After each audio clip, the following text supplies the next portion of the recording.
especially your essay paper, because essay paper के जितने वो मेन वो 8 से 10 टॉपिक्स आते हैं, they are more or less related to the paradigms of the different elements of this one paradigm of development. So पहले तो आप ये समझें कि the paradigm of development is holistic, it takes into account many things.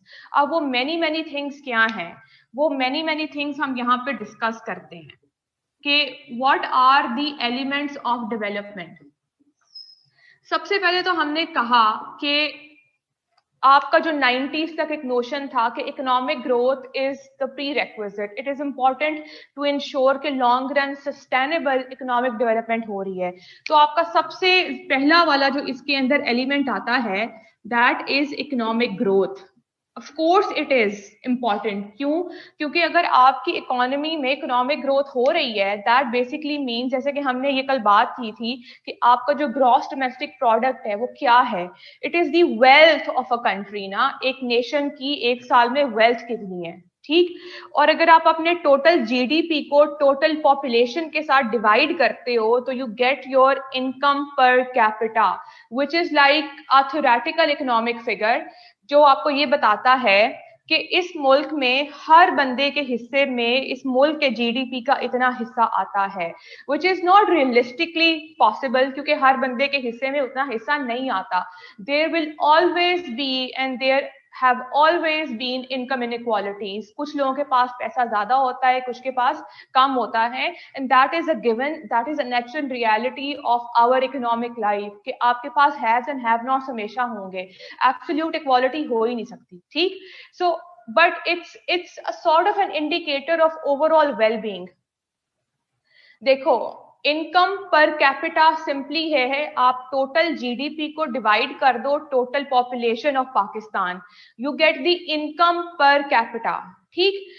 It's just an indicator to show कि over the years आपकी income per capita कितनी increase हो रही है, जिससे आपको ये अंदाजा होगा कि ओवरऑल लिविंग स्टैंडर्ड कितने इंप्रूव होंगे. क्योंकि अगर हर बंदे की इनकम इंक्रीज हो रही है ओवर द इयर्स, उसका मतलब ये है कि now they are able to afford better living standards. So basically economic growth आपको बताता है if the overall living standards of people are improving or not. And when we say living standards, उसके अंदर आपकी क्या चीजें आती हैं? Your access to quality education, your access to quality healthcare, and your access to other opportunities of life. ठीक? Opportunities of life. अगर आपने देखना हो कि what actually comes under this term living standards, तो आपकी इसमें होती है access to quality education, access to quality health care and access to other opportunities of life. आपकी इकोनॉमी में इकोनॉमिक ग्रोथ हो रही है, people will have more income, and with that more amount of income they will be able to afford better living standards. ये तो हमने एक standard set कर लिया ना, ठीक. But that is not the only major. अब हमने देखना है कि जो इकोनॉमिक ग्रोथ हो रही है is it translating into the true welfare of people or not. और फिर दूसरी जरूरी चीज है कि ये इकोनॉमिक ग्रोथ होने के लिए क्या जरूरी है. मैंने आपको ये बताया है कि इकोनॉमिक ग्रोथ जो है ना, इट बेसिकली tells you कि अगर आपकी इकोनॉमिक ग्रोथ ज्यादा हो रही है ना over the years, that means people will have more income, and when people will have more income they will afford better living standards. अब अगर आपने देखना हो कि what do you mean by better living standards, it simply means कि they will have access to quality education, they will have access to quality health care, and they will have access to other opportunities of life. इसका मतलब ये है कि now they have access to better things because they have better income. ठीक, ये point हो गया. अब हमने देखना है कि what is important for economic growth. अब इकोनॉमिक ग्रोथ किस चीज से होती है? what are the necessary conditions कि जिनसे आपकी इकोनॉमिक ग्रोथ होगी? और वो दूसरी जरूरी चीज है पॉलिटिकल स्टेबिलिटी. पॉलिटिकल स्टेबिलिटी के बगैर you can not expect economic growth. I mean अगर आप इंडिया की और हमारी एग्जांपल ले लें, we started off at the same time since 1947. हम दोनों नेशंस जो हैं we have been emerging on the world map. अब इंडिया कहाँ खड़ा है? India is one of the leading economies in Asia, whereas Pakistan is still stuck in its low income trap. ठीक, हमारे इकोनॉमिक ग्रोथ का तो कोई ट्रेंड बेसिकली है ही नहीं ना. It's a very bumpy road. You have highs, you have lows, और फिर उससे भी ज्यादा लोज. तो हमारा तो जो है ना वो हमारी ग्रोथ का पाथ ही जो है ना it's a very bumpy road. Whereas for India it's a straight line curve जो ऊपर की तरफ उसकी ग्रोथ जा रही है. सो क्या रीजन क्या है कि इंडिया ने ये इकोनॉमिक स्टेबिलिटी अचीव कैसे की है? So if you have if you have had some reading of the economic affairs or the global affairs, so you would already know कि इंडिया का पाकिस्तान से इकोनॉमिकली स्टेबल होने में बहुत बड़ा factor, the main factor is that India has been politically stable. India Pakistan के हिसाब से इतने सालों में पॉलिटिकली स्टेबल रहा है क्योंकि India has been following civilian democratic state sort of a system, whereas Pakistan के केस में we've been marred by a constant game of thrones. ये कभी आपकी बीच में आ गई military dictatorships, फिर आ गई civilian, फिर आ गई dictatorship. So इसकी वजह से we have over the years been a big political mess. So जब तक आपकी economy में political stability नहीं ना होती, why is this so important? Because when you are politically stable, you will have stronger institutions.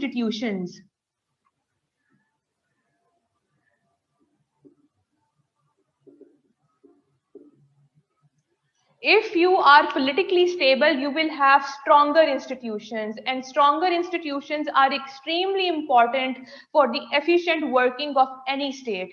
So basically, when you are politically stable, you are able to grow. आपकी economic growth इसकी वजह से होती है. ठीक? अब तीसरी चीज which is equally important along with political stability is good governance. अच्छा, अब ये जो दो चीजें हैं ना, good governance and political stability, these are complementary to each other. ये इसको लीड करती है और फिर ये इसको लीड करती है. Do you see the arrows? If a nation is politically stable, it will have stronger institutions. And when you have stronger institutions, you can ensure good governance, right? And when you have good governance, you will naturally have political stability because you have stronger institutions to support that.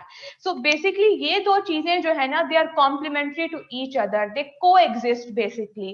फिर ये दोनों एक दूसरे को support करती हैं, complement करती हैं, and they together will lead to economic growth, right? उसके बाद चौथी इसमें क्या चीज आती है? चौथी इसमें चीज आती है एब्सेंस ऑफ वायलेंस.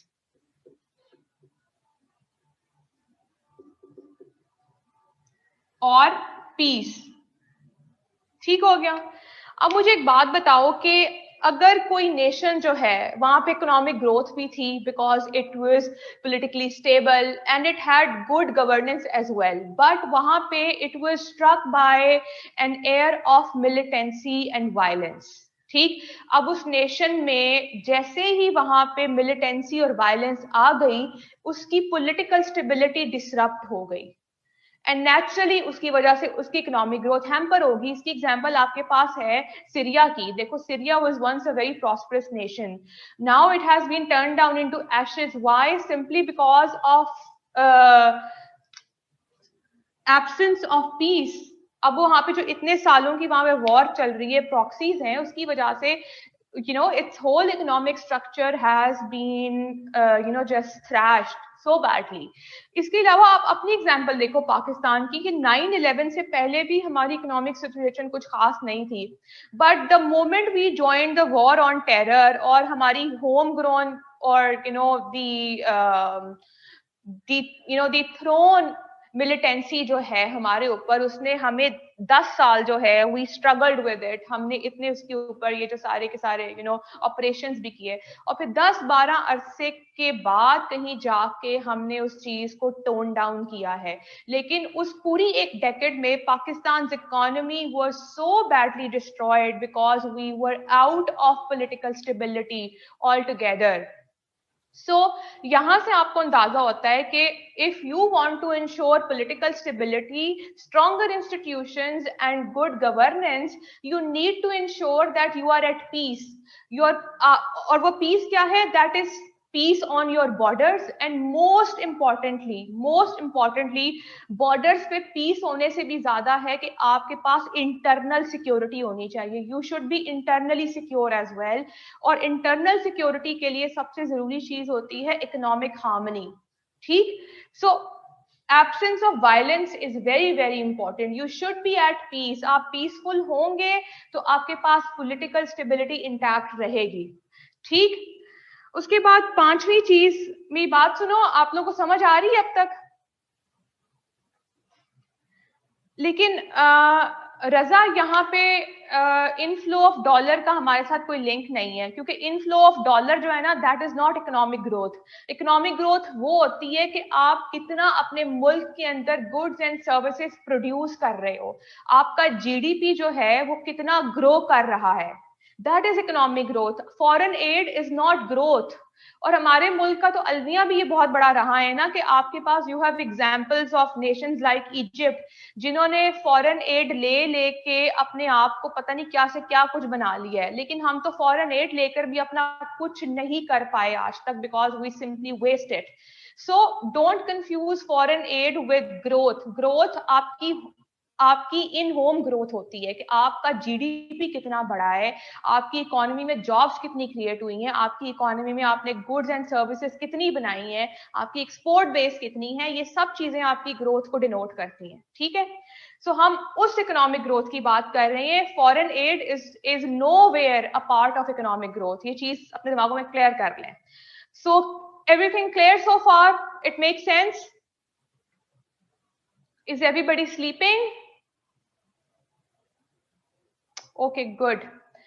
अच्छा, उसके बाद पांचवा, the fifth element is women empowerment. women empowerment, अभी जो करंट पैराडाइम ऑफ डेवलपमेंट है ना, it stresses greatly upon the role of women, their empowerment. If you are to ensure equitable development, what is equitable development, or what is even development, or what is inclusive growth? Inclusive growth वो होती है ना कि जहां पे you ensure that all the segments of society, may the lower class, may the male segment, or may the the female segment, they should all grow at the same rate, at the same level. अगर ऐसा नहीं होगा तो one will grow at the expense of the other, and you will have haves and have nots, right? So if you are to ensure inclusive growth, that both men and women become equal partner of the growth process, then you have to provide them with equal opportunities. आपको उनकी empowerment ensure करनी पड़ेगी, because women have generally been the downtrodden segment so far all over the world. It's not just the problem of Pakistan, it has been the same case all over the world. So unless and until you will not invest in women empowerment, आपकी economy में कभी भी even inclusive और equitable growth नहीं होगी. And lastly, the sixth part of the whole development paradigm is climate change. Climate change. Why is climate change directly linked with economic growth? How? बड़ी simple सी बात है। देखो, अब इस साल हमारे पास एक बड़ी डेविस्टेटिंग लेयर ऑफ फ्लड्स आई, आपकी स्टैंडिंग क्रॉप्स तबाह हो गई, लाइव स्टॉक जो है वो मर गया, लोगों के घर तबाह हो गए, आपका इतना ज्यादा जो इंफ्रास्ट्रक्चर है वो आपका बेसिकली डिप्लीट हो गया। सो जब आपके पास इस तरह के मैसिव फ्लड्स आते हैं, and of course we are hit by floods every year, तो आपकी स्टैंडिंग क्रॉप्स खराब हो जाती हैं, आपकी जो यील्ड होती है आपकी वो बहुत लो हो जाती है। So it's a loss of economic resources ना, और दूसरा आपकी ग्रोथ को हैम्पर करता है, बिकॉज ये जो है एग्रीकल्चर सेक्टर है, it's a very main component of your GDP. ठीक, तो जब आपकी स्टैंडिंग क्रॉप्स उससे तबाह हो जाएंगी, लाइफ स्टॉक खराब होगी, आपका इकोनॉमिक इंफ्रास्ट्रक्चर खराब होगा, तो दैट बेसिकली रिड्यूसेस और लिमिट्स और हैम्पर्स योर इकोनॉमिक ग्रोथ। और दूसरा देखो, क्लाइमेट चेंजेस में Pakistan, as you know, is one of the 10 most vulnerable nations in terms of climate change. Why? Because we are close to the tropical, so we are one of the 10 most vulnerable nations, जिसकी वजह से आपके पास ये heat waves भी आती हैं गर्मियों में, you have shortage of water, and उसमें हमारा बहुत बड़ा फेलियर है कि we have not been able to build smaller dams as per our need and requirement. We have wastage of water, हमारे पास अनएक्सपेक्टेड रेनफॉल है, वी हैव ड्रॉट्स। सो ये सारे के सारे क्लाइमेटिक चेंजेस जो है ना, ये सब का हम शिकार हैं, and this has a very huge impact on your economic growth. So now you see all these elements are interlinked. इन सारे ये जो सारी की सारी आपकी इक्वेशन है ना, इसमें से अगर आप कोई एक भी एलिमेंट निकाल देना, तो the whole paradigm of development gets disrupted. So now you understand कि all these things are complementary, they support each other. ये सब होंगी तो you will have economic growth and you will be able to ensure inclusive growth and inclusive development. अब अगर आप इस चीज को जरा क्लियरली देखो, and if you have gone through the past papers of the SA exam, SA में हमेशा 9 से 10 पेग्ड मेन टॉपिक्स होती हैं। आपका एसए घूम फिरा के उसके ऊपर आता है, women, feminism, good governance, economic growth, political stability और क्लाइमेट चेंज। ठीक, सो ये आपके मेन पेग्ड टॉपिक्स हैं, और ये सब के सब जो हैं, they basically are a part of the holistic paradigm of development. So मेरा आपको ये चीजें इस तरह से समझाने का मकसद ये था ताकि आप लोगों को अंडरस्टैंडिंग डेवलप हो कि चीजों को कभी एक सिंपल लेंस से मत देखा करो। If you want to make a good analysis खासतौर फॉर योर एसए एग्जाम, और अभी भी इफ यू, क्योंकि we are in the age of this modernized holistic notion of development, it applies everywhere, in every subject, in every domain, क्योंकि सब चीजें interlinked होती हैं। So next time you attempt your essay, you attempt a question, you got to have this holistic vision of development in your mind. Is that clear to you? ये चीजें आपको आपके एसे exam में भी बहुत हेल्प करेंगी। Good enough, let's move forward. अच्छा, अब ये चीज क्लियर हो गई, तो अब मैं आप लोगों को समझाती हूँ कि मिलेनियम डेवलपमेंट गोल्स क्या थे और अब एसडीजीज क्या है और उनमें फर्क क्या क्या है। मिलेनियम डेवलपमेंट गोल्स, जिनको हम एमडीजीज भी कहते हैं, और अब हमारे पास है एसडीजीज। मिलेनियम डेवलपमेंट गोल्स जो थे, it was a development agenda adopted by United Nations, right? When it was adopted in year 2000 and it had to last up till year 2015. मतलब year 2000 में ये launch हुआ था and it was to be achieved by 2015. तो basically 2015 में ये expire हो गए। ठीक, so हमने बात और आपका जो ये development agenda था, it basically had 8 goals. Right, सो ये तो हमने देख लिया कि मिलेनियम डेवलपमेंट गोल्स जो थे, अब इनकी जरूरत क्यों पेश आई। बेसिकली 90s तक ना आपके डेवलपमेंटल क्राइसिस जो हैं वो काफी ज्यादा हद तक एग्जैजरेट हो गए हुए थे, स्पेशली हमारा वाला जो रीजन है उसके अंदर, एशिया के अंदर एंड सब सहारन अफ्रीका, वहां पे तो आपके developmental crisis, health crisis, infant and maternal death rate जो है, it was extremely high. Even हमारे केस में infant and maternal death rate was exaggeratedly high, मतलब बहुत ज्यादा हाई था। इसके अलावा there were lots of children which were still out of school, और उसके अंदर बहुत ज्यादा डिफरेंस था कि लड़के लड़कियों के मुकाबले में ज्यादा स्कूल जा रहे थे और लड़कियों की जो है एजुकेशन वो बिल्कुल ही इग्नोर की जा रही थी। सो इसके अलावा भी there an increasing layer of ये diseases like HIV, AIDS, and then there was an increasing a very a highly increasing trend of violence against women, gender based violence. So in account of all these things, there was a need to do something about these burgeoning developmental crises जिसके अंदर आपके conflict भी थे, absence of peace भी थी. So इन सब चीजों को मद्देनजर रखते हुए United Nations की जो member countries हैं, they gathered and they took this development agenda, and they took this development agenda कि जिन developing nations में ये developmental crisis है ना, they should follow these 8 goals to curb these developmental crises. ठीक, अब ये 8 goals क्या थे? अच्छा, वो पीछे स्टूडेंट्स कह रहे हैं कि ऑडियो के अंदर काफी ज्यादा शोर आ रहा है, डिस्टॉर्शन है.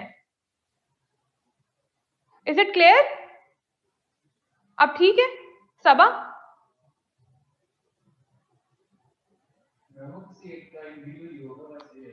आई थिंक सबा ये आपका अपना कुछ इशू है क्योंकि बाकी सबको क्लियर है. Okay, good enough. अच्छा, तो हम ये बात कर रहे थे कि अब दोज नेशंस जहां पे ये डेवलपमेंटल क्राइसिस थे, दे वर टू फॉलो दीज 8 goals. अब ये 8 goals क्या थे? पहले तो मैं आप लोगों को बता दूं कि all of these things are written in my notes, जो कि आप लोगों को आई थिंक ईमेल हो गए होंगे या हो जाएंगे. So in case you just miss to write down anything, just don't freak out, क्योंकि वो सब कुछ मेरे नोट्स में लिखा है. Just go with the flow, चीजों को प्रॉपरली जो है वो अंडरस्टैंड करो ताकि आप लोगों को कोई चीज बाद में जो है ना आपके दिमाग में खिचड़ी ना पकाए. और ये तो वैसे भी it's a very informative lecture. इसको अगर बंदा ध्यान से सुन ले ना तो आपके दिमाग में बहुत ज्यादा कंसेप्चुअल क्लैरिटी भी आती है and you are able to make a very good analysis. अच्छा, 8 गोल्स. 8 गोल्स में से सबसे जो मतलब जरूरी चीजें हैं, एक तो ये था कि there was this goal regarding bringing the overall poverty,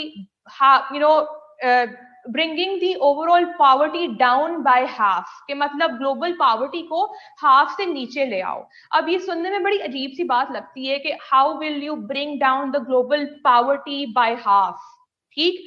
अच्छा, इसके अलावा there was this goal which was related to improvement in health के you have to lower the rate of infant and maternal deaths. ठीक. There was this goal which was related to the increasing enrollment of children in school and especially girls. फिर there was this goal which was related to the role of climate change. फिर there was this goal which was related to the role of women empowerment. फिर there was this role which was related to global partnerships and the cooperation between nations to basically curb these developmental crises. So ये आपकी मोर और less 8 गोल थे. अब 2015 में ये expire हो गए. आपको डायरेक्टली इस पे क्वेश्चन नहीं आएगा, but you need to understand the historical background.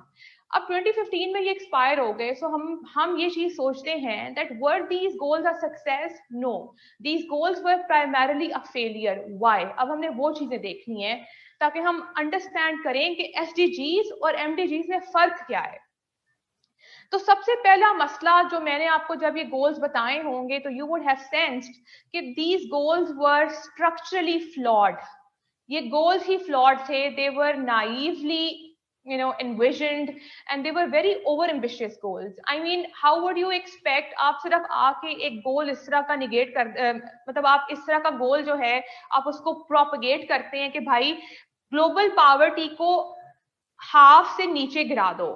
Okay, fine, that is something, but how would you do that? आपने कोई उसका रोड मैप दिया है? And how do you know कि ग्लोबली पॉवर्टी के ट्रेंड्स क्या हैं? आई मीन पॉवर्टी का ट्रेंड एक मुल्क के अंदर सेम नहीं होता. Within region, within a country, the dynamics of poverty vary. I mean if you look at the Punjab, north Punjab, central and south Punjab, south जो है अब वो सेंट्रल से ज्यादा जो है वो डिसएडवांटेज है. ठीक. वहां पे पॉवर्टी हमारे से बहुत ज्यादा है. Then if you make a comparison from province to province, Balochistan हमारे से ज्यादा गरीब है. ठीक. फिर अगर आप मुल्कों के ऊपर जाओ तो पॉवर्टी के डायनामिक्स पाकिस्तान में जो हैं they are different from the dynamics of poverty in Bangladesh. So अगर आप इन सब चीजों को देखो तो पॉवर्टी के डायनामिक्स वेरी करते हैं across countries within nations. तो how will you just simply go on to say कि ग्लोबल पॉवर्टी को हाफ से नीचे ले आओ, अनलेस एंड अनटिल आपके पास प्रॉपर स्टैटिस्टिक्स नहीं है, unless and until you have those ground realities कि अच्छा पॉवर्टी की सिचुएशन इस वक्त इस मुल्क में ये है and it needs to be dealt accordingly. So for that very matter you need to have proper research and data. Your goals, your development goals are to be backed by proper research and data. So these goals, they were not backed by proper research and data. So they were very over ambitious goals. और दूसरी चीज ये है कि they were not practical goals ना. I mean, how will you just bring down global poverty जब आपके पास कोई proper road map नहीं है? You have not set certain indicators to measure कि how are you going to achieve your goal. So इस बिना के ऊपर they were not practical goals. They were naively envisioned and they were very impractical. They were very, very over ambitious. उसके बाद तीसरी अब इसके अंदर बहुत बड़ी फ्लॉ क्या थी, और बहुत बड़ी फ्लॉ ये थी कि these goals they were to be backed by funding from the developed world. क्योंकि अब देखो मतलब as these goals envisioned कि ये जो developmental crisis है ना, they are only present in the developing world, जिस तरह के हमारे जैसे मुल्क हैं, ठीक. फिर अब हमारे जैसे मुल्कों का, जिस तरह कि हमने कल पूरा एक मतलब 2 जो वो लेक्चर के अंदर हमने देखा, हमारा सबसे बड़ा मसला ये है कि we are short of funds.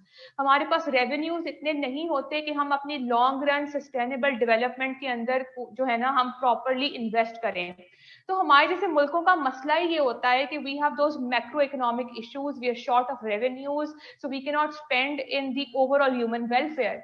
सो अब इन गोल्स ने एक ये इसके अंदर सेट रख दिया कंडीशन का कि आपकी जो डेवलपिंग वर्ल्ड है, they will be supported, they will be funded by the developed world to pursue these goals. अब इसमें सबसे बड़ा प्रॉब्लम ये आया कि these goals they kicked off, they started in the year 2000. अब साल 2000 में आते ही क्या चीज हो गई, यू हैड 9/11. जैसे ही 9/11 होता है, आपकी पूरी global world, all the NATO allies of the US and the US itself, their attention got diverted towards war on terror. अब उसमें देखो आपका ग्लोबल एक्टर यूएस, इसके अलावा उसके जितने नेटो एलाइज हैं which is your developed world, उनकी attention was totally focused on the 9/11 issue. अब सारी की सारी फंडिंग जो है उस तरफ डाइवर्ट हो गई. अगर आप हमारी एग्जांपल लो तो पाकिस्तान ने क्या ही इसके ऊपर काम करना था, because we ourselves became the frontline state in US's war on terror.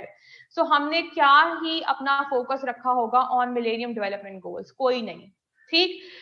So basically problems ये हुई कि आपकी funding which was supposed to reach the developing nations, it could not reach the developing world because the aid got diverted towards war on terror.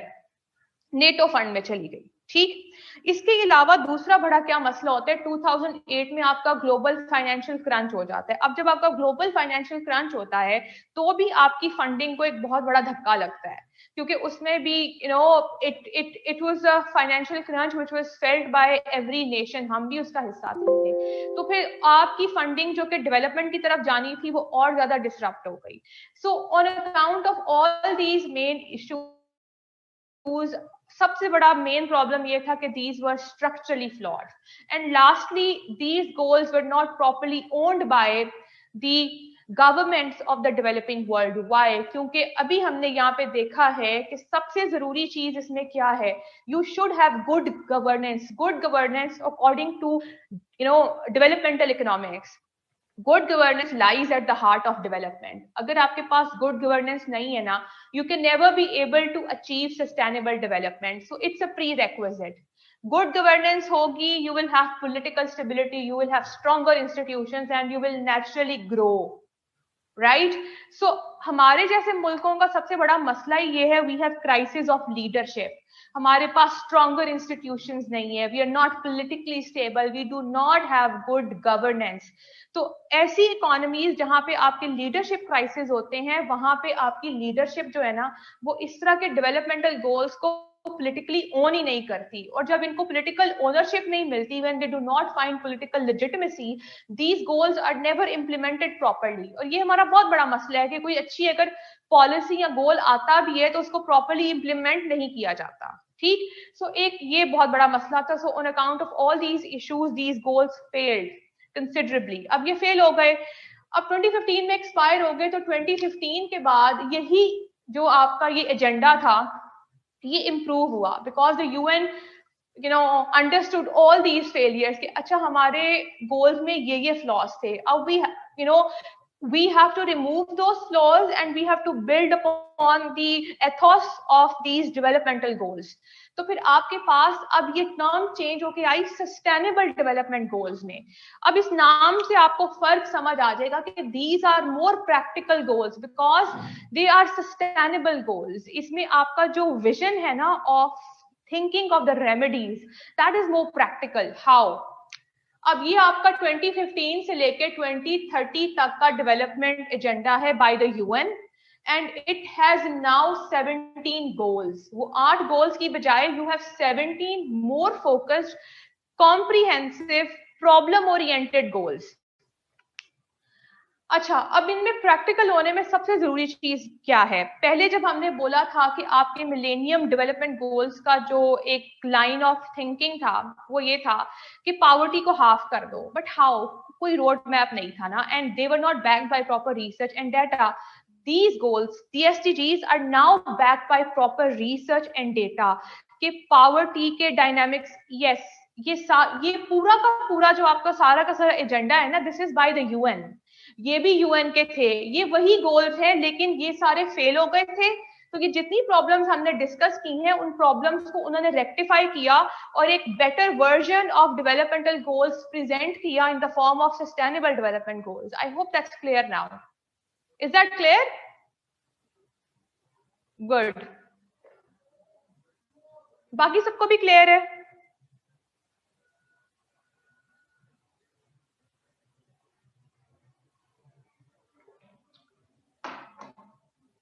Okay, good enough. अच्छा, so हम यहाँ पे क्या बात कर रहे थे कि now these goals are properly backed by research and data. कि अगर आपने पॉवर्टी को रिड्यूस करना है, सो यू नाउ नो कि पॉवर्टी के नेशन वाइज जो है वो डायनामिक्स क्या है, उसके फैक्ट्स एंड फिगर्स क्या है, उसके स्टैट्स क्या है. अगर आपने हंगर की जो है वो कुछ उसके बारे में कुछ करना है तो आपके पास उसके स्टैट्स हैं. अगर आपने infant and maternal death rate के ऊपर कुछ करना है तो you have those stats. So these goals are backed by proper research and data. इसको आप कहते हैं it's a well informed policy making, जहां पे आप ग्राउंड वर्क को देख के उस हिसाब से एक पॉलिसी बनाते हो. So these are more informed goals, right.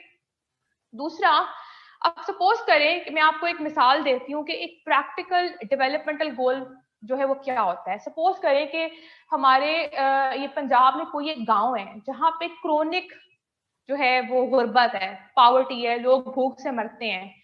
अब वहां पे क्या होता है, वहां पे यूएन का एक स्पॉन्सर्ड कोई आता है मिशन, जिसने वहां पे 1 साल रह के लोगों को वहां पे मंथली जो है वो स्टाइपेंड देना है ताकि लोग अपनी जिंदगी की जरूरियात को पूरा करें, ताकि उनकी बेसिक नीड्स ऑफ लाइफ जो है एटलीस्ट वो मीट कर सकें. ठीक, अब जब तक 1 साल तक ये वहां पे मिशन रहेगा तो 1 साल तक लोग वहां पे एक अच्छी जिंदगी गुजार लेंगे उस गांव में. लेकिन हर जो मिशन होता है, जो कि किस तरह का डेवलपमेंट प्रोजेक्ट होता है, उसकी एक सर्टेन लाइफ होती है.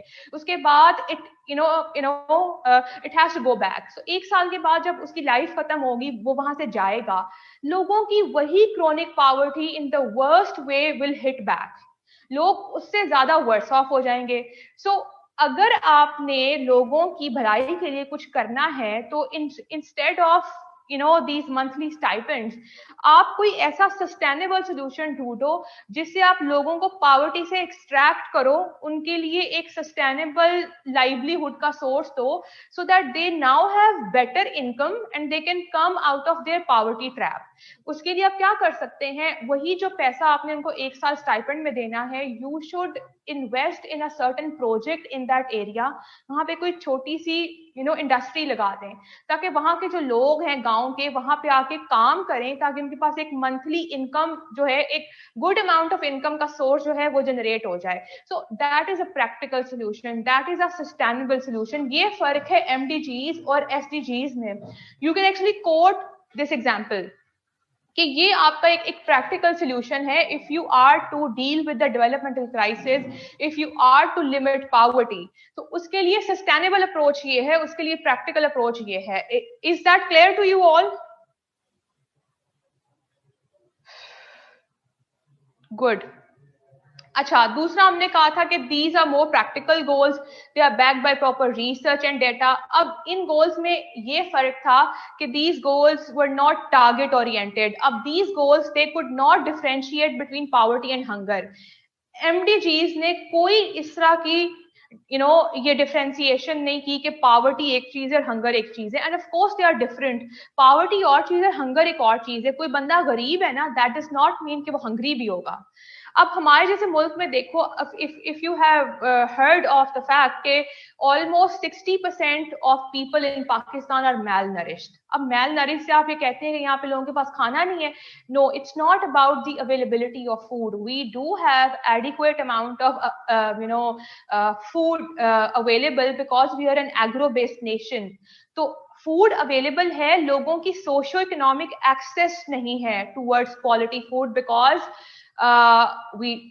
We are stuck in the low income trap.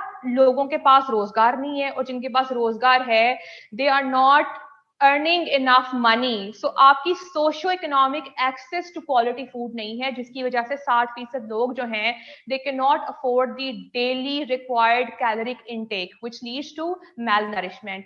अब ये देखें ना कि इस मुल्क का 45% बच्चा जो है वो malnourished है। So आप अगर अपना ह्यूमन रिसोर्स देखें, आप अपना फ्यूचर देखें, तो what are you doing? That speaks volumes about our needs to invest in human development. ठीक? These goals, they have a proper goal on food insecurity कि भाई food insecurity is a very very important problem because आपका human resource, आपकी overall economic well-being, आपकी health, ये सब इस पे डिपेंड करती है। So यहाँ पे you have a specific goal on this, right? इसके अलावा यहाँ पे in the MDGs your focus was on the quantity of education कि इतने बच्चों को स्कूल में ले आओ, but you did not mention the quality of education which is far more important. So millennium so the SDGs they now focus on the quality aspect as well. अगर आप education impart कर रहे हैं ना, it has to be it has to be up to the quality standards as well, जो कि बहुत जरूरी चीज है। And the most important thing which makes sustainable development goals very practical कि अब यहाँ पे these goals are not restricted to only to the developing world। क्योंकि अगर आप देखें तो आपकी ये जो जेंडर बेस्ड वायलेंस है कि या सिर्फ हमारे मुल्कों में होती है, it is equally prevalent in the developed world as well। वहां पे हमारे से ज्यादा है। तो क्या वहां पे ये नहीं है ये डेवलपमेंटल क्राइसिस? वहां पे भी है। You have gender based violence in the developed world as well. You have child poverty in US as well. वहां पे भी आपके डेवलपमेंटल क्राइसिस हैं। सो फिर why these goals are restricted to the developing world only? So the sustainable development goals are now universal goals. They apply to all of the countries, may it be developed or developing or the underdeveloped. जहां जहां आपके पास developmental crisis हैं, वहां वहां पे ये goals apply होते हैं। Those nations are to follow these goals, right? एक और बहुत जरूरी चीज कि MDGs जो है उसकी funding was dependent on the developed world कि डेवलप्ड वर्ल्ड फंड देगी तो डेवलपिंग वर्ल्ड में ये गोल्स इंप्लीमेंट होंगे, which was a big failure because हमारे जैसे मुल्क जो हैं we always look up to the developed world के वहां से एड आएगी तो हम कुछ करेंगे, हमने सेल्फ रिलायंट नहीं होना। सो जब तक एक मुल्क सेल्फ रिलायंट नहीं होगा, it will not take responsibility for its own actions and for its own problems. So अब आपने ये रिस्ट्रिक्शन ही खत्म कर दी है। अब सस्टेनेबल जो डेवलपमेंट गोल्स हैं, they are not to be funded by the developed world. Every nation will manage its own funds. अब इस it's like a big incentive for nations like us कि भाई अगर हमारे डेवलपमेंटल क्राइसिस है ना, it's our own mess, it's our own responsibility. So we got to increase our revenue. अपनी revenue base बढ़ाओ और ज्यादा से ज्यादा अपने रेवेन्यूज को ह्यूमन डेवलपमेंट में इन्वेस्ट करो। सो यस, अब हमारा वो जो एक इशू है ना कि एड आएगी, फंड आएगा तो हम कुछ करेंगे, that's not the issue any more. You have to be self reliant and that makes these goals even more practical. ठीक, ये चीज हो गई। इसके अलावा अब आप देखें यहाँ पे एमडीजीज में आपके सीधे सीधे 8 गोल थे। पावर्टी को थोड़ा कर दो, बच्चों को स्कूल भेज दो, do something about climate change, do something about this, लेकिन कोई आपके पास क्लियर रोड मैप नहीं था। कहीं पे मिलेनियम डेवलपमेंट गोल्स ने ये नहीं कहा कि किसी मुल्क में इकोनॉमिक वेलफेयर के लिए आपको पॉलिटिकल स्टेबिलिटी की जरूरत है। You are in need of stronger institutions. You should first ensure good governance if you are to ensure harmony in the society, if you are to ensure sustainable development. एमडीजीज ने कहीं इन चीजों का जिक्र नहीं किया जो कि वाइटली इंपॉर्टेंट हैं, which are the prerequisites. But sustainable development goals के जो 17 गोल हैं उसके अंदर you have a separate goal on the role of political stability, you have a goal on the role of stronger institutions, you have a goal on the role of good governance, you have a goal on the role of peace, how vitally important peace is. So अब आपके पास ज्यादा आपकी problem oriented and target oriented goals हैं, so that nations know कि भाई these are the problematic areas. अब हमारे जैसे मुल्क में सबसे बड़ा अलमिया ही ये है कि we have the crisis of leadership. आपकी जो लीडरशिप का विजन है that has never been in line with the national interest. जो कि आप देखें हमारे जैसे मुल्क में we could have a debate कि क्या यहाँ पे डिक्टेटरशिप बेहतर है या डेमोक्रेसी जो है वो बेहतर है। ऑनेस्टली इसके ऊपर कोई आपका क्लियर आंसर नहीं हो सकता क्योंकि इसका एक्सपीरियंस वर्ल्ड वाइड वेरी करता है। You have the example of हमारे केस में अब तक dictatorships have failed because they have ruined the political structure of the country. आपके पास you have very fragile institutions. So हमारे केस में they have failed. The history speaks for itself. Whereas आपकी जो South East Asian countries हैं इतने सालों से they have been centralized regimes. क्या वो सक्सेसफुल नहीं है? They became the great Asian tigers. They are way more economically stable than us. उसमें दो बड़े जरूरी फैक्टर हैं कि आपके पास you have the ताइवान, ठीक। अब ये वो मुल्क है जिनका साइज बड़ा छोटा है and they are homogeneous countries. Homogeneous का मतलब ये है कि वहां पे they do not have heightened ethnic, linguistic, religious differences. Whereas Pakistan जैसे मुल्क का सबसे बड़ा मसला ये है कि we are a very heterogeneous nation. हमारे पास ethnic, cultural, religious, sectarian, linguistic जो डिफरेंसेस है ना they have always been very very heightened and very prominent. So हम एक होमोजेनस नेशन नहीं है। तो जब आप एक होमोजेनस नेशन नहीं ना होते वहां पे सेंट्रलाइज रिजीम्स वर्क नहीं करती। और हमारी तारीख इस चीज की गवाह है कि हमने इतना फेलियर क्यों अचीव किया बिकॉज हम एक हेट्रोजेनस नेशन है and we can not afford to have centralised और dictatorship like regimes. Whereas you have the example of Southeast Asian regions जहाँ पे they have worked very well, they are working well because उनका political social structure हमारे से बहुत मुख्तलिफ है। So हमारे केस में पावर शेयरिंग सूट करती है। हमारे केस में अभी जो आपका सिस्टम है ना फेडरलिज्म का कि पावर्स आपकी डिवॉल्व हों, that is what suits us. So basically her nation की political, economic, social realities मुख्तलिफ होती हैं and you got to take them into account to know कि भाई what is the problem which lies at the root, ठीक। So ये आपका अब आपके sustainable development goals जो हैं they talk about all these important prerequisites which are important if you are to reduce your developmental crisis and if you are to invest in long run sustainable development। ये चीज clear हो गई?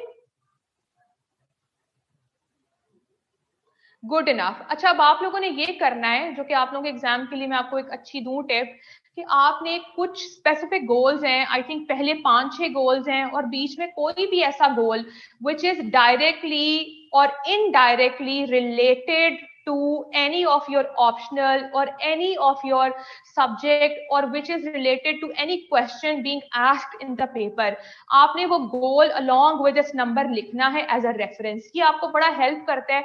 ये आप it adds value to your answer कि भाई this student knows कि अच्छा इसका इससे लिंक बनता है, he can link up things। So कुछ 5-6 goals हैं ये हो गई, ये जो रोल ऑफ स्ट्रॉन्गर इंस्टीट्यूशंस है, हेल्थ का हो गया, एजुकेशन का हो गया, इसका हो गया, इसका हो गया, ये सब आपको हेल्प करेंगे. You can actually quote this in your essays, in your exam, in your questions, क्योंकि ये ऐसा वाहिद टॉपिक है जो कि आपके सीएसएस में हर चीज में यूज हो जाएगा except the exam for physics. अगर आपने वो ऑप्ट की है ना, उसके अंदर यूज नहीं होगा. उसके अलावा ये हर जगह यूज होगा. ये आप आईआर में यूज करें, बट मतलब इसको वो कहते हैं ना ये पंजाबी में कि अन्य बार यूज नहीं करना. जहां पे उसकी सेंस बन रही है ना, फर्स्ट नो कि अच्छा यहाँ पे इट इज रेलिवेंट, वहां पे इसको कोट करो, वहां पे you can bring in the analysis. सबसे ज्यादा तो मोर और लेस आपके ये हर जो भी कोई आपका ऐसे है ना, उसमें इन वन और दी अदर वे यूज हो जाएंगे. उसके अंदर you can actually discuss these points जो कि हमने यहाँ पे डिस्कस किए हैं. तो is that clear to all of you? Okay, it depends on every nation's leadership to implement. No coercive pressure. No, no, no. इसमें कोई है ही नहीं coercion, क्योंकि basically ये जो goals है ना, ये they are for the good of every nation. कि जहां जहां जिस nation के developmental crisis है ना, now you actually have a road map कि भाई आपने इस तरह से you have to go about these things. क्योंकि देखो पहले आपके पास कोई ग्लोबल विजन नहीं था ना, कि जो ये चीज बोलता कि भाई स्ट्रॉन्गर इंस्टीट्यूशंस, ये सब चीजें बहुत जरूरी हैं. अब no you know you have those proper goals. अब जब आप यू विल इंश्योर कि आपके पास ये भी है, आपके पास ये भी है, क्योंकि हर गोल के आगे सर्टेन इंडिकेटर्स हैं जो कि आपको बताते हैं कि what is Pakistan doing in ensuring good governance. So basically आपके पास एक प्रॉपर रोड मैप है how to go about things. So इस तरह से these goals are very very important. ठीक है. Kindly can you repeat example of practical implementation of SDGs? उसका मैंने एक एग्जांपल एक्सप्लेन कर दी है. आप अपने किसी से यहाँ पे पूछ लो, वो आपको ये लिख के भेज देंगे, क्योंकि अभी I just have to wind up the lecture. End पे अगर बच गया टाइम ना, तो मुझसे दोबारा पूछना, तो मैं आपको बता दूंगी. ठीक है. अच्छा, just give me a minute.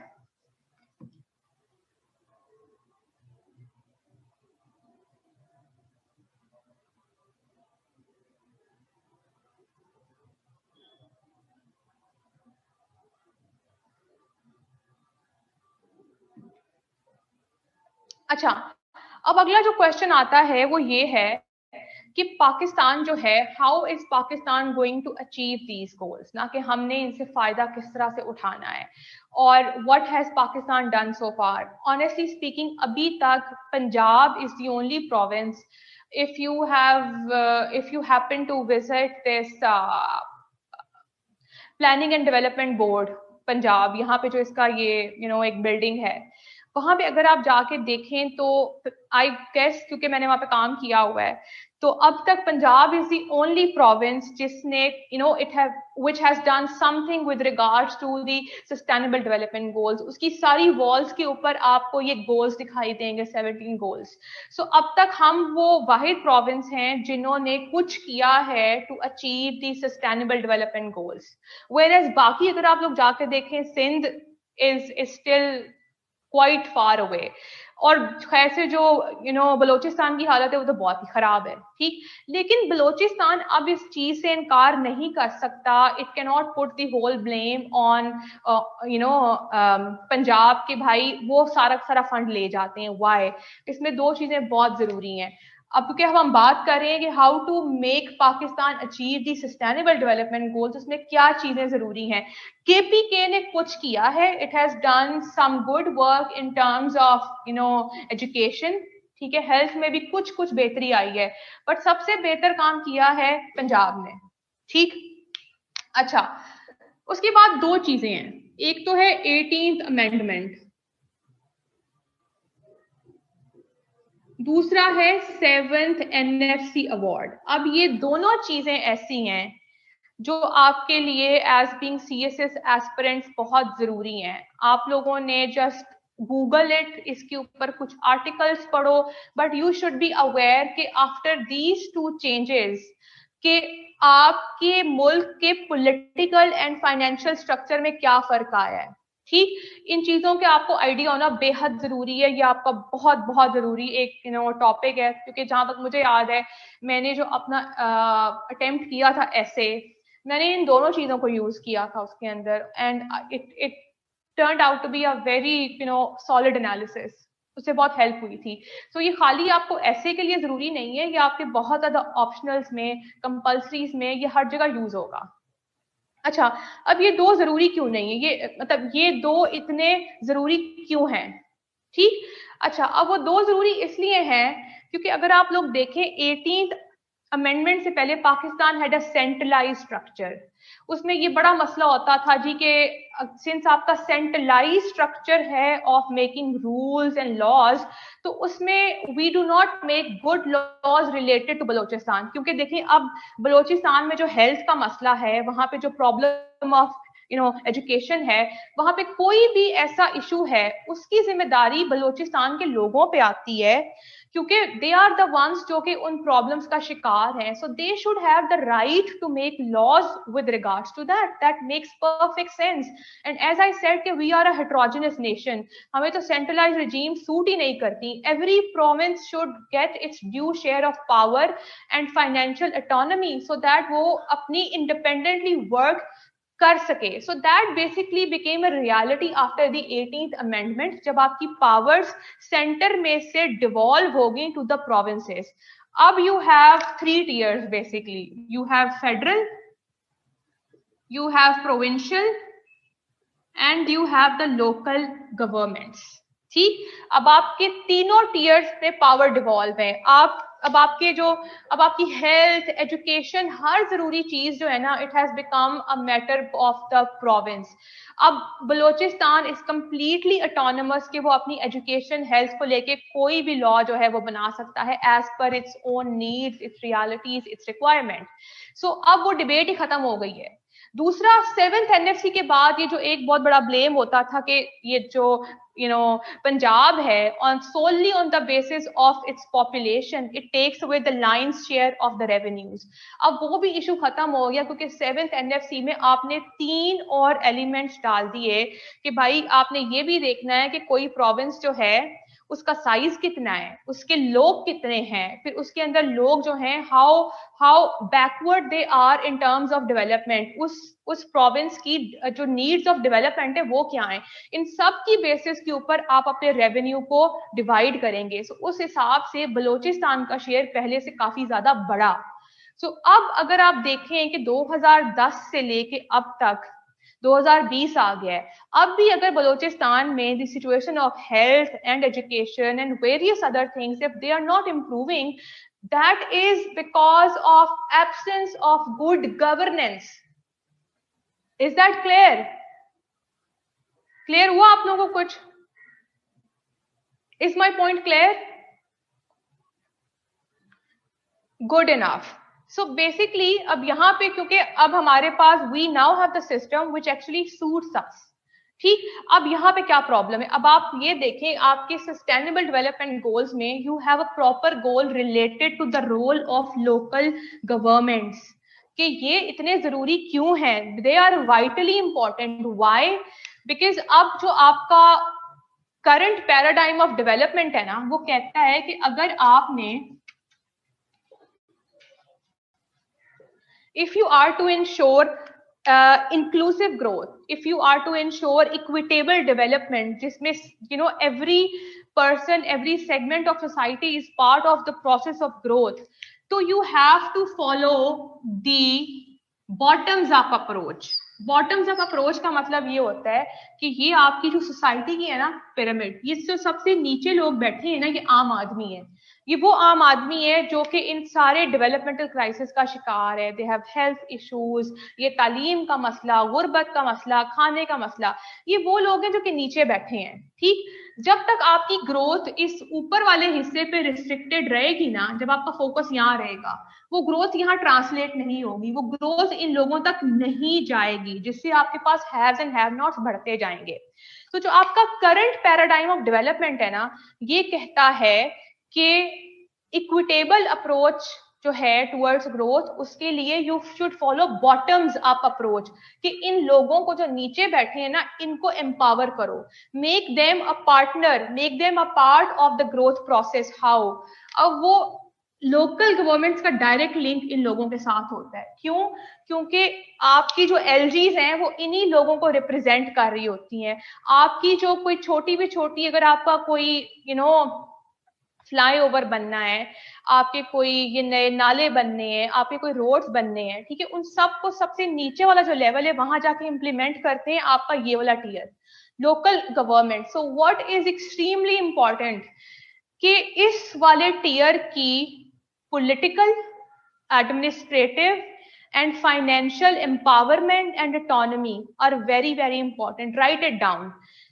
The political, administrative and financial empowerment and autonomy of this very tier is very, very important if you are to ensure the proper implementation of development policies, और उससे भी पहले if you are to ensure proper making of the policies. How? अब अगर आपको याद हो, अच्छा ये मुझे कोई कह रहा, रिपीट करते हैं, पॉलिटिकल, एडमिनिस्ट्रेटिव एंड फाइनेंशियल, ये तीनों के हिसाब से इनको एम्पावर करें और इनको फुल ऑटोनॉमी दें। ठीक, अच्छा अब इसमें देखिए, अगर आपको याद हो कि अभी तक का हमारा सबसे इफेक्टिव प्लान जो था डेवोल्यूशन का, इट वाज बाय मुशर्रफ। ठीक, हाँ, अब वो theoretically it was a very good plan, but problem ये थी कि पाकिस्तान का इंस्टीट्यूशनल स्ट्रक्चर अभी उसके लिए रेडी नहीं था और आपने उसको प्रैक्टिकली यूज भी नहीं किया in its most effective way, और अब तक आप यूज नहीं कर रहे। लेकिन उस सिस्टम में एक आइडिया था ऑफ सिटीजन कम्युनिटी बोर्ड, जो कि अब भी थोड़ा बहुत यूज होता है। वो क्या था कि आपका जो लोकल एरिया है ना, उसके लेवल पे आपकी जो लोकल गवर्नमेंट है वो एक बोर्ड बनाएंगी जिसके अंदर उस इलाके का सीनियर मेंबर, उस इलाके से member of youth, member of ये जो होती है labour, member of the female community, member of the minority, इन सब लोगों को मिला के आप एक बहुत ही अच्छी एक बोर्ड बनाएंगे। वो बोर्ड क्या करेगा? वो बोर्ड जो है it will work in collaboration with your LGs. वो उस इलाके से रिलेटेड जो भी मसले मसाइल हैं, उसकी जो प्रॉब्लम्स हैं, उन पे उन सब लोगों की राय ली जाएगी और फिर एक आपके पास कलेक्टिव आउटकम आएगी जो कि आपकी लोकल गवर्नमेंट्स जो हैं आपकी प्रोविंशियल पॉलिसी मेकर्स तक लेके जाएंगी। इसको आप कहते हैं the process of collective decision making, कि भाई जिन लोगों के मसले हैं ना, there voices should be heard and your policies should be made accordingly. जब आप उनके हिसाब से पॉलिसीज बनाएंगे तो आप मोस्ट इफेक्टिवली डेवलपमेंटल क्राइसिस के साथ डील करेंगे। ये एक आइडियल एंड practical solution है of bottoms up approach towards development and to effectively implement your developmental policies. ये बात clear है? Is that clear to all of you? Good. अच्छा, अब प्रॉब्लम क्या आ रही है? प्रॉब्लम ये आ रही है कि इस वक्त जो आपका इशू है ना, जब आया था ना मुशर्रफ, उसने क्या किया, उसने फेडरल से पावर उठा के ना सारी की सारी दे दी टू दी एलजीज।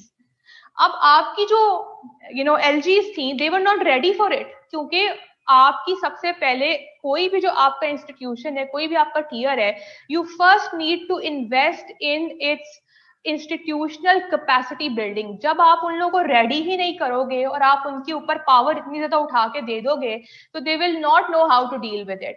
तो ये एक उस टाइम का ब्लंडर था। अब आजकल क्या हो रहा है? अब आजकल ये हो रहा है कि फेडरल ने पावर्स सारी उठा के दे दी है to the province, but province आगे से पावर्स आपकी एलजीज को शेयर नहीं कर रहे। खास तौर पे पंजाब और सिंध में तो ये मसला है।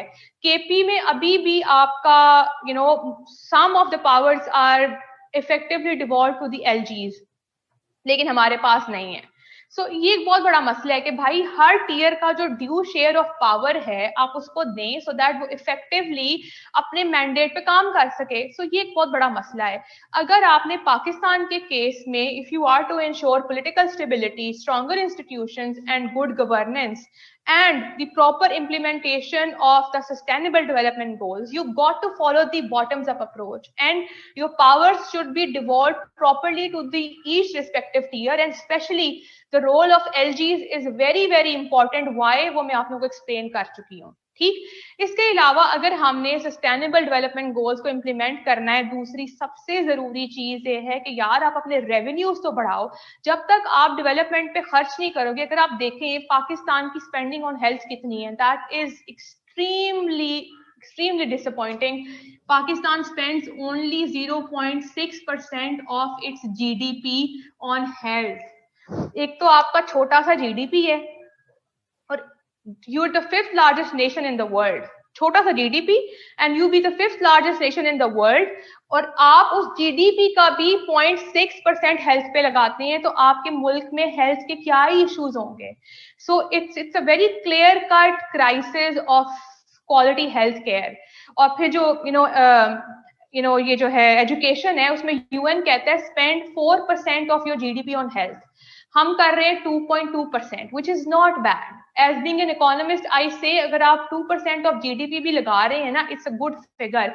लेकिन वो 2% ऑफ जीडीपी आप किस तरह इफेक्टिवली यूज कर रहे हैं, वो मैटर करता है कि आपकी क्वालिटी ऑफ स्पेंडिंग क्या है. पाकिस्तान के केस में मसला ये है कि आप अन्नेवाह जो है फेंकी जाते हैं, बट आप नीड बेस्ड पॉलिसी मेकिंग नहीं करते. किसी गांव में अगर आप जाके देखें ना, वहां पे आपके पास 2 प्राइमरी स्कूल होंगे, जबकि जरूरत सिर्फ एक प्राइमरी स्कूल की थी. वहां पे जरूरत थी कि प्राइमरी के बाद अब वहां पे एक सेकेंडरी स्कूल हो, जो कि आपने नहीं बनाया. अब आपकी साउथ पंजाब में बहुत सी लड़कियां हैं जिनको माँ बाप स्कूल में सिर्फ इसलिए नहीं भेजते क्योंकि सेकेंडरी स्कूल जो है वो उनके गांव में नहीं है, वो बहुत दूर जाके है किसी डिस्ट्रिक्ट में. हालांकि जरूरत ये थी कि प्राइमरी स्कूल के साथ वहां पे ये स्कूल भी बनाओ ना, सेकेंडरी, ताकि बच्चे प्राइमरी के बाद इजीली स्कूल में जा सकें. सो इट्स नॉट दैट कि लोग अपनी बेटियों को स्कूल नहीं भेजना चाहते, it's the issue of security and such long commute. So इसको आप कहते हैं कि आपकी well thought well crafted policies हो, आपकी नीड बेस्ड हो. सो ये बहुत मसला है कि वो 2% को क्वालिटी वे में स्पेंड करें आप. ठीक. So you need to increase your revenue base. You need to allocate more funds towards long run sustainable development. So ये आपके more or less main points हैं जो कि जरूरी हैं for us to achieve the sustainable development goals. अब आप लोग जो हैं मुझसे questions पूछ सकते हैं because we are done with the lecture.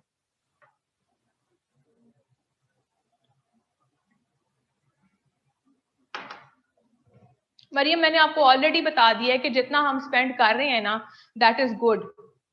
2 is fine. The problem is not with the quantity of spending now. The problem is with the quality of spending, जो मैंने पॉइंट अभी एक्सप्लेन किया आपको. कोई क्वेश्चन है और तो पूछें. Yes, I am quite in favor of a single curriculum. हमें सूट करता है. 0.6% हम हेल्थ पे लगा रहे हैं, which is very very low. मैं आपको ये बताना चाह रही हूँ कि 0.6 इज एक्सट्रीमली लो. इसको ऊपर बढ़ाएं. वेयर एज 2% जो हम एजुकेशन पे लगा रहे हैं, दैट इज फाइन स्पेंडिंग. इसको बढ़ाएं जरूर, लेकिन अभी 2 भी ठीक है, लेकिन 2 को क्वालिटी वे में स्पेंड करें.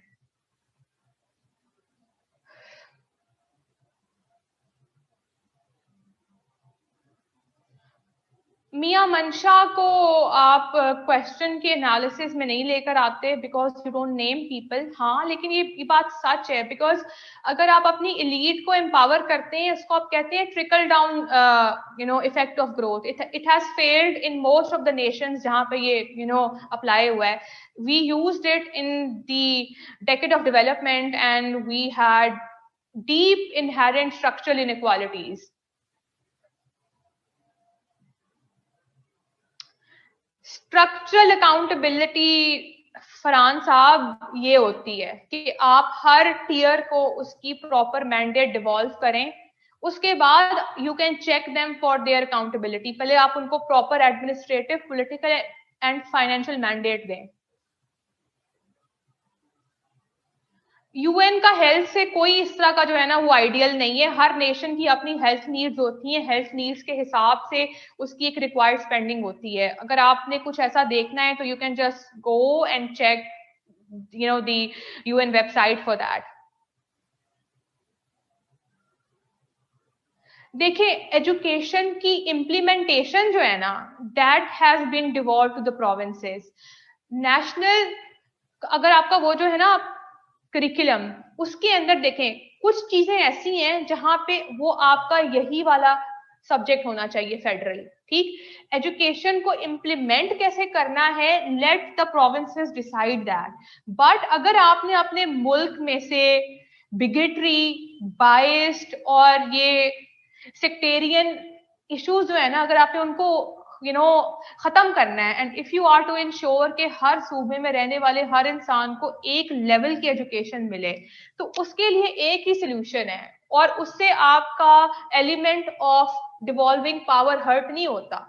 क्योंकि आपने इन स्पिरिट जो चीज फॉलो करनी है ना, कि आपका जो टेक्स्ट है, टेक्स्ट सेम होना चाहिए, लेकिन एजुकेशन को इम्प्लीमेंट कैसे करना है, that should be left to the provinces. I hope it's clear.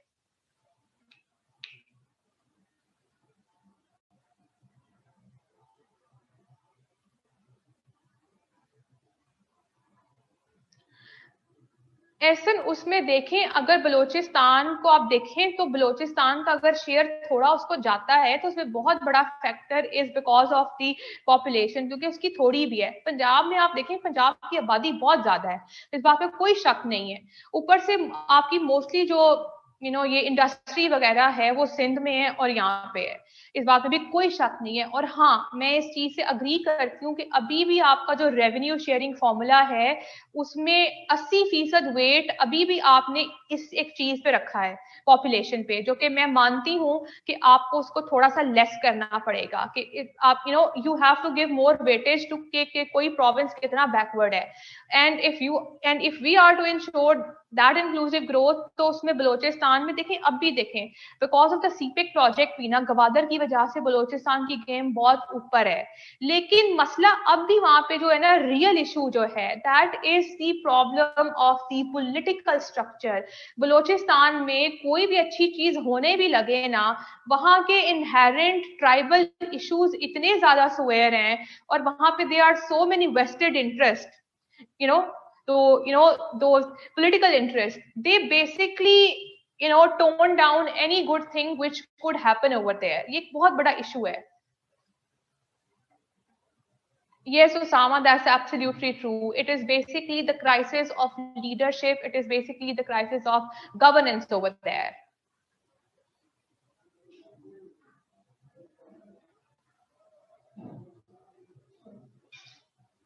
Ahmad Ali, I don't know ये फिगर्स आप कहाँ से लेके आ रहे हैं, क्योंकि मुझे इनकी बिल्कुल समझ नहीं आ रही, but I would highly recommend कि आप एक दफा एनएफसी को दोबारा जाके पढ़ें, so that आपको I think you might be able to understand clear. मुझे अभी जो आप 2% टैक्स पे कर रहे हैं किस चीज का, मुझे नहीं ये समझ आ रही कौन से वाले की आप बात कर रहे हैं।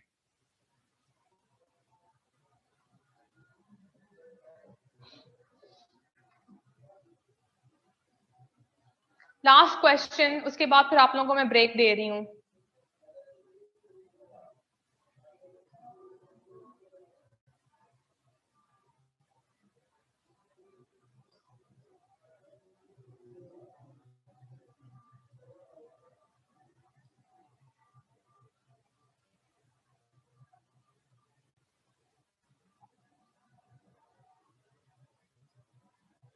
Any more question?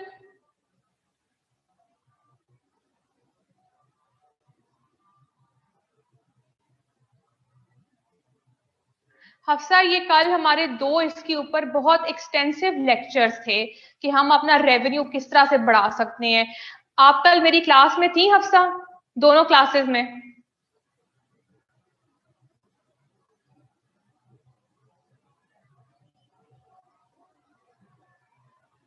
Yes Hafsa, if you have missed it, तो कल हमारे 2 एक्सटेंसिव लेक्चर्स थे जहां पे हमने तकरीबन 40 मिनट सिर्फ एक पार्ट पे लगाए थे कि रेवेन्यू के इश्यूज क्या हैं, हम उसको कलेक्ट कैसे करें. सो आई एम वेरी सॉरी कि अभी मैं वो 40 मिनट्स में पूरा आपको एक्सप्लेन नहीं कर सकती, क्योंकि हमारा बहुत एक्सटेंसिव एक प्रॉपर था वो लेक्चर ऑन रेवेन्यूज. सो आप अपने किसी फ्रेंड को पूछ सकती हो. ये वाला जो भी मैंने आज पढ़ाया है ना, that is not mentioned in international economy. उसमें अगर आपके पास उसमें से जस्ट गो थ्रू इट, उसको आप यहाँ से नहीं मिलेगा. All this which I have taught today it is mentioned in my notes, tagged as MDGs and SDGs. ये सब आपको उसमें मिलेगा बिकॉज हमारा लेक्चर इसके ऊपर है.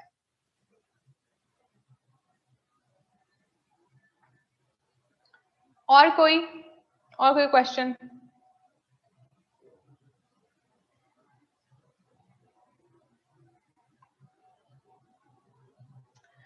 Acha, you guys now have a 20 minutes break, but that means only 20 minutes. So be back right after 20 minutes. उसके बाद हमारा last lecture है.